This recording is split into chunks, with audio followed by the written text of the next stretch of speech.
Kahapon nga po ay naganap ang PBA Legend Game kung saan si JJ Helterbrand nga po ang pinakabatang player na lumaban sa game na iyan. Kung kaya't sa isang interview, may inamin nga po siya at may pabirong sinabi rin para sa kanyang long-time partner na si Mark Kagiwa. Kaya naman sa ating video mga kabiboy ay atin nga pong pag-uusapan yan. Pero kung bago ka pa lang sa aking channel, ay huwag mong kalimutang mag-subscribe. Si JJ nga po ay kasama sa PBA Legend Game para nga po i-represent ang kanyang dating kupunan na Barangay Ginebra, kung saan tumikada nga po siya ng 21 points, 11 rebounds, and 10 assists. Napawang nagresulta ng friendly win para sa kanila.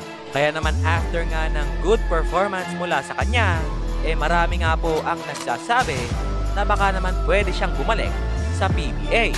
Kung saan ayon nga po sa kanya, ay hindi niya nga raw po alam dahil for fun lang naman ang game na iyon at tila sumasakit pa nga ang kanyang katawan. Kung kaya't ikinwento niya na lang ang kanyang partner na si Mark Kagiwa na tila malapit ng araw mag-retire sa PBA. Kung saan ayon nga po sa kanilang conversation ay pinag-iisipan pa nga raw po ni Mark Kagiwa ang bagay na ito. Pero ayon niya kay JJ, malakas pa nga raw si Mark at tila may asim pa.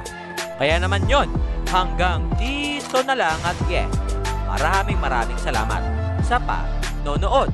And once again, this is me, Bob Gamesell TV, saying, bye-bye!